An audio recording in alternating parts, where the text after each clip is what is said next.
Welcome to the quarter presentation from Ocean Sun.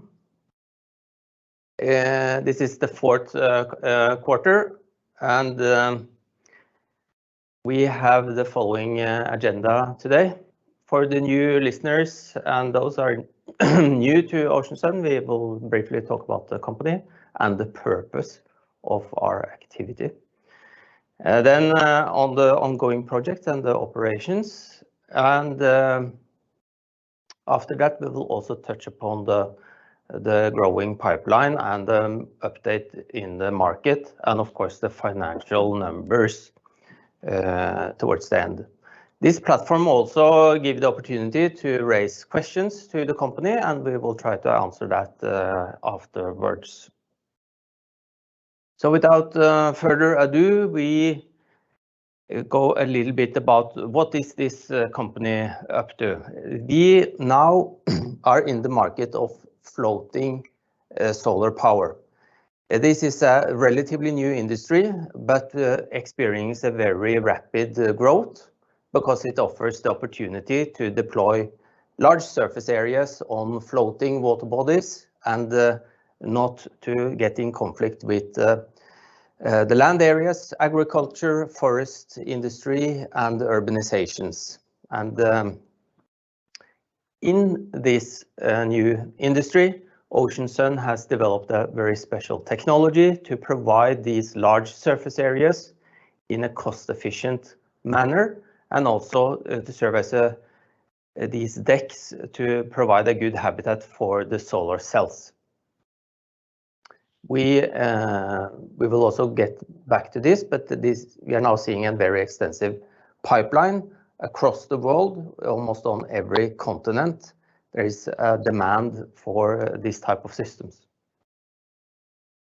Ocean Sun itself is a technology provider. We provide the technology, the anchoring and the mooring systems, and the detailed list of components, the bill of material to construct the systems. And we also supervise the engineering, procurement, contracting companies to build these systems. An architect, you might say, and we serve then the developers and EPC companies in the construction. We are now an increasing team of engineers and project managers, and very committed, and we have now quite some years of experience in this market. About the activities.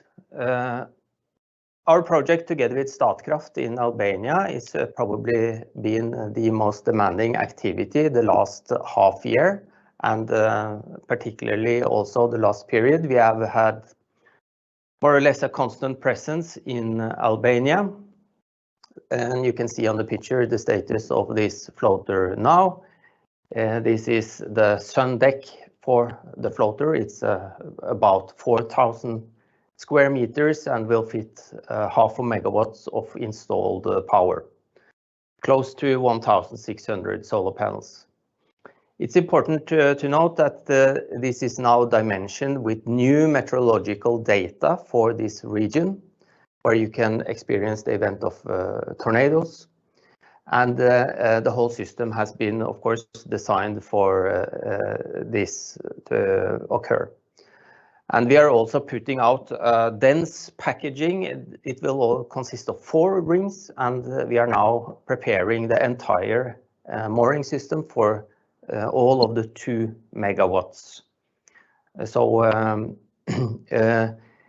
we expect this to be operational in not distant future. There are some few intermediate voltage switchgear and some special fuses that are sitting between these floaters and the grid that has been some delivery delays on. We hope this will sort out fairly soon. And we also expect that the entire 2 megawatt system will be operational within this year. Also, we'd like to highlight this activity within Greece and Cyprus, where we collaborate with the MP Quantum group, which is owned by Okeanis and the Alafoussis family.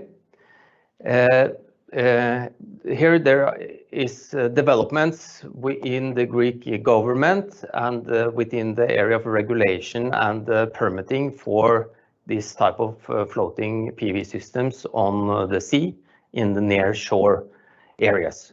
This is a tremendous opportunity in these waters with the strong insulation and also the high percentage of coal-fired power in Greece at the moment. So, and the floating PV systems are now competing very well with, for instance, offshore wind and other renewables, where you can have the totally quiet and with a low visual visibility for the floating systems to sit close to the coastal line, making no noise and etc.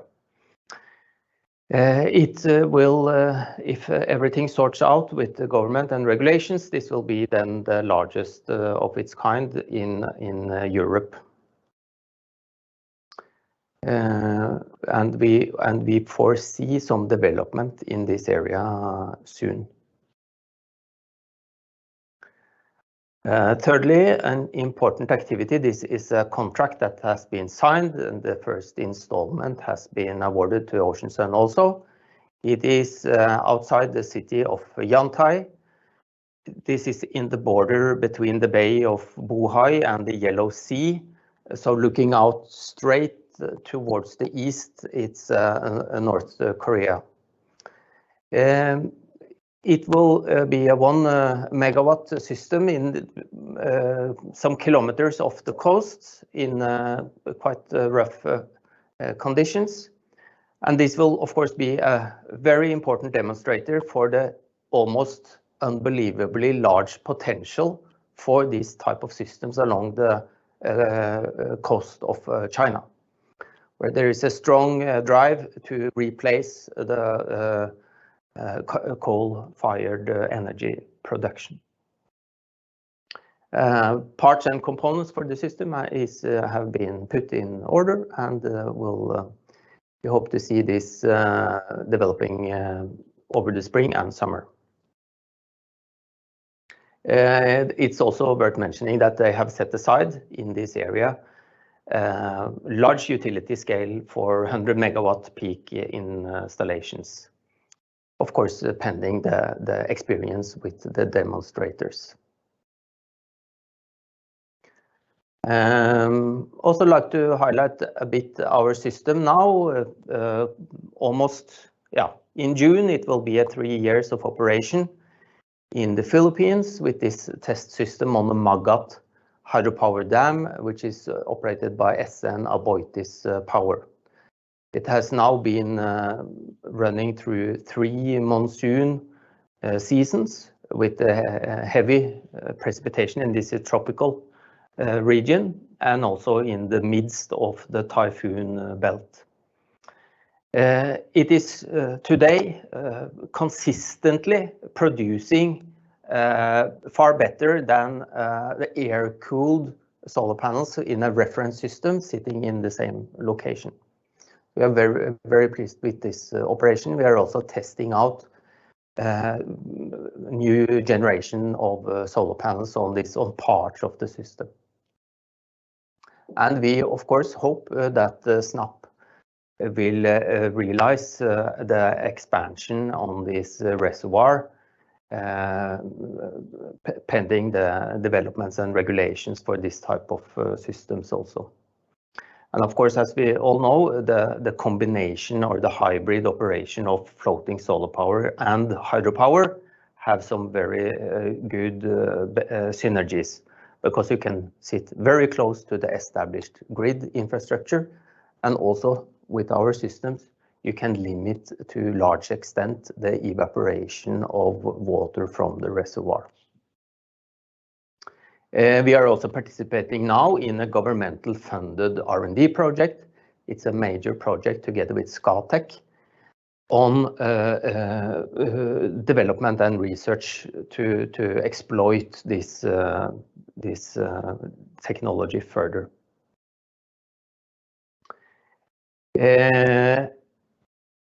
I think that was the most important activities on the project and operation side. And now I will also leave the word to our Chief Financial Officer, Carla Venius, to take you through the market updates.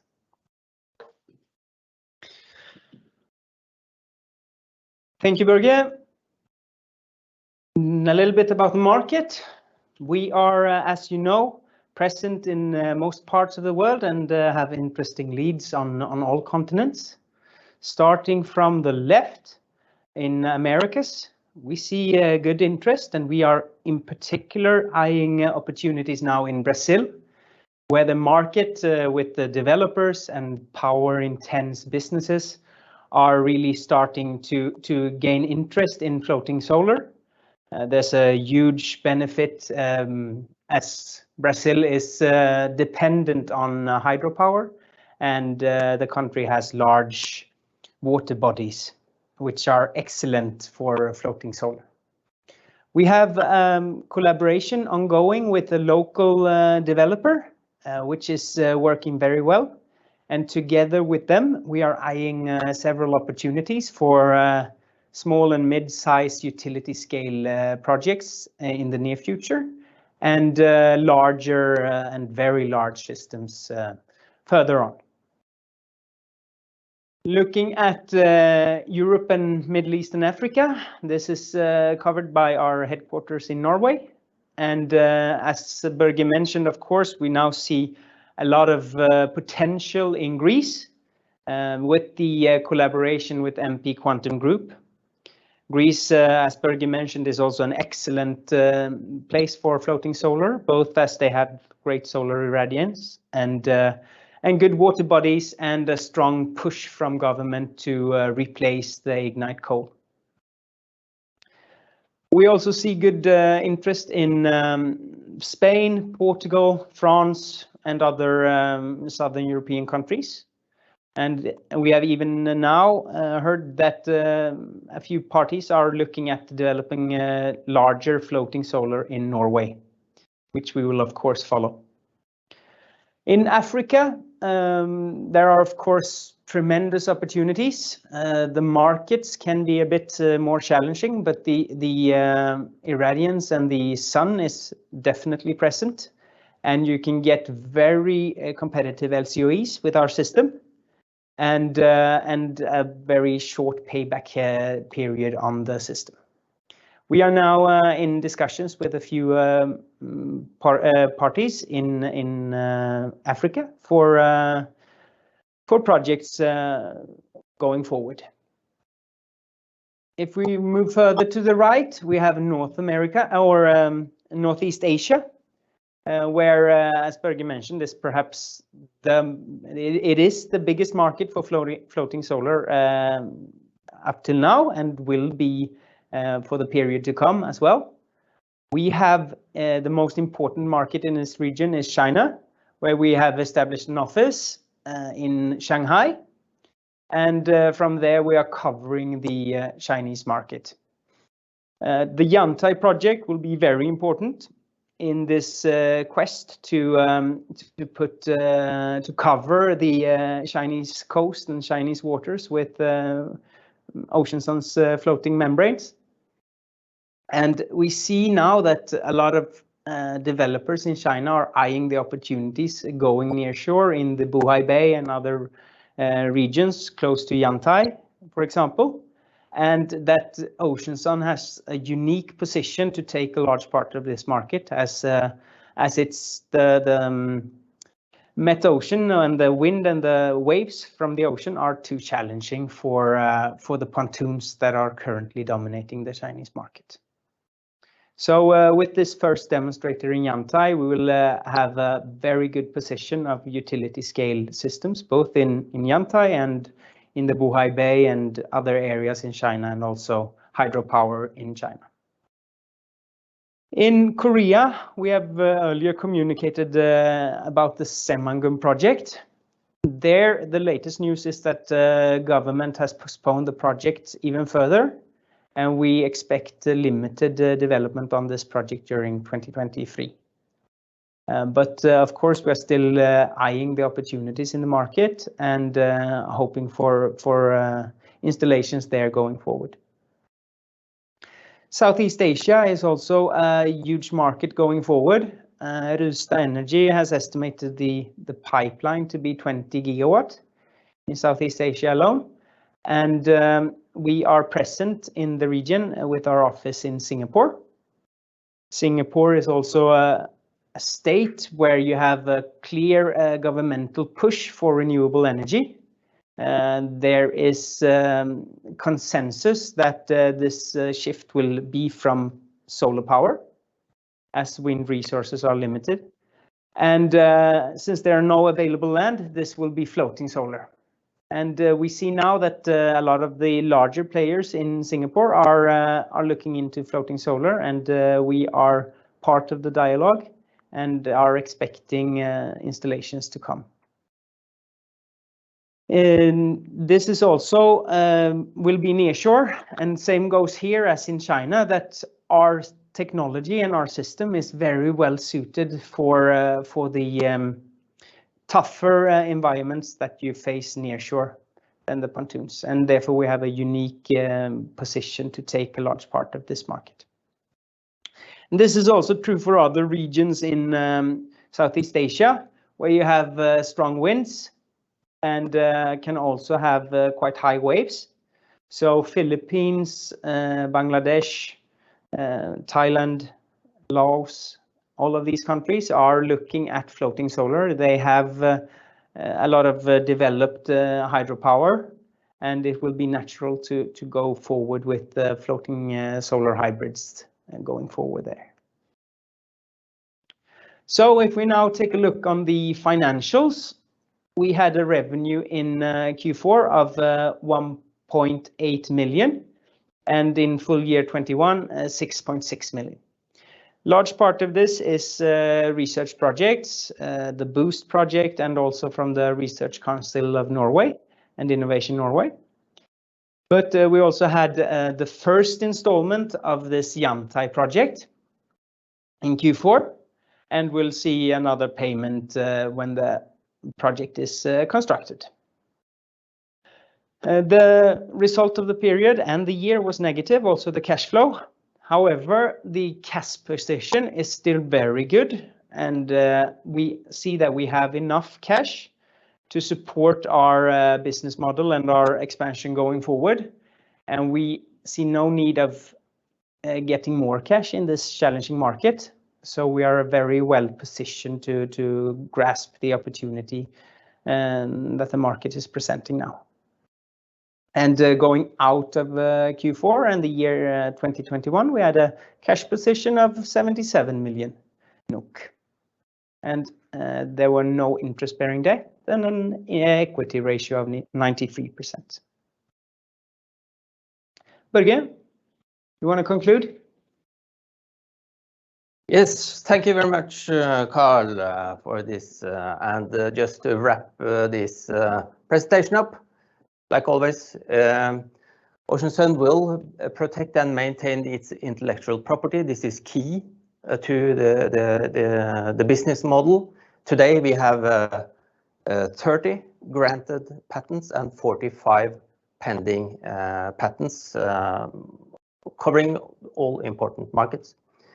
We will also continuously improve and develop our product, and we seek out the global partnerships with the large EPC companies and the developers of renewable energy to realize this technology. And of course, it is based on the large size utility projects, which is the interesting thing in this area. And from this, we will get our revenues from the technology license fee and other business partnerships. So thank you for listening in. And do we have questions from the audience? Yes, I will, as always, read the questions from behind the camera. And the first question is regarding Banja and when the Albania project will be finished. Yes, and there's a lot of interest for that. Of course, like I mentioned, it's a few of the power electronics parts that is still in delivery, and but we have a good hope that this will be operational in not distant future. We're talking maybe a bit weeks or very few months. Yeah, and then a follow-up question on that, the remaining 1.5 megawatts. When do you expect that to come? We expect that to complete the whole system within this year. Perfect. Next question, did you have to do a major redesign on the Albania floaters after the incident last June? No, this is not a major redesign. It's essentially a reinforcement of the anchoring and the mooring of the system, and also some of the procedures around this. Unlike the first system that was built, we also now have the ability to travel to Albania and be present in all steps of this, and this is now also very well documented, the process steps of building this, and this is also a big difference. But the main cause is that the design wind speed has increased a lot after the meteorological investigation for this area, and also the advent of these tornado-like events that we saw last summer in Europe. So now this system is designed for those conditions, and that is the main difference. Yeah, next question is from can you comment on the potential for scaling up the Yantai project into a utility project? Yes, I think that the entities that we work with in this, they are of course not have any particular interest in a 1 megawatt peak system. So that whole activity is aimed towards demonstrating and proving the principles in order to build several hundred megawatts of floating solar power. That is the purpose. But of course, since it is a new technology, it is advisable and to do these piloting activities to clarify this. So that is. Next question is on the, could you comment on business opportunities toward the fish farm industry?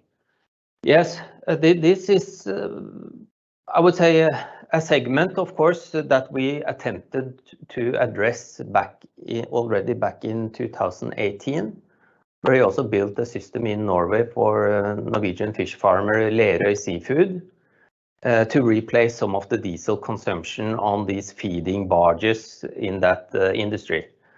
At that time, this was difficult to regulate because of the surface area and the permits that are given to these fish farms. Maybe that this will be loosened up and allow for a production of renewable energy, and then of course we will offer our solution to that segment as well. But it is very much politically and controlled by the authorities how to do this. And there's a question, do you believe 2020 will be a breakthrough year than 2021? Perhaps you're referring to 2022. Yes. And yes, I think we will just see increasing interest. It's a lot now of people, both the research institutions and universities and other companies coming up. So I think this will be maybe a breakthrough year, even more so than 21. Yes. Can you comment on the floating auction round in Portugal? How do you consider your chances of succeeding in this round? Yeah, we are talking with many of the players here. I know we have noticed that some, I think this tendering has been a little bit difficult, and so it's not entirely clear. We are, of course, aware of this, and we will just see how that develops, really. And then, do you have any plans to exploit the green shift infrastructure bill, etc., in the US? Yeah, this I think depends a lot on the development on the supply chain side within the US. I know that there is a strong drive there to re-establish for this build back plan to re-establish a supply chain on solar modules within the US, and that I think is key to in that market. And of course, then that will ease this, but because of the current trade embargoes in US, it's a little bit difficult. But we hope that this will become better. And also, I know there are plans to re-establish PV module production in Europe also, and you also see these trends in India and elsewhere. And we also have a few interesting dialogues in the US with the parties looking at projects. So there's no need to assume that we shouldn't go in there. No, of course. And our solution is very well suited. In California, for example, you have large problems with evaporation. And as Børge mentioned, our solution is perhaps the best when it comes to preventing evaporation. Yeah. It's a very different markets in the US. You have in California, like you mentioned, you also sometimes you have already established a lot of renewable energy production, and you see this curtailment sometimes, while in other areas you have opportunities like in Florida and other areas with large water bodies, for instance, and higher population densities and such. And that was the last question, Børge. Okay. Thank you very much for listening in to the fourth quarter presentation by Ocean Sun, and see you in about a quarter. Thank you.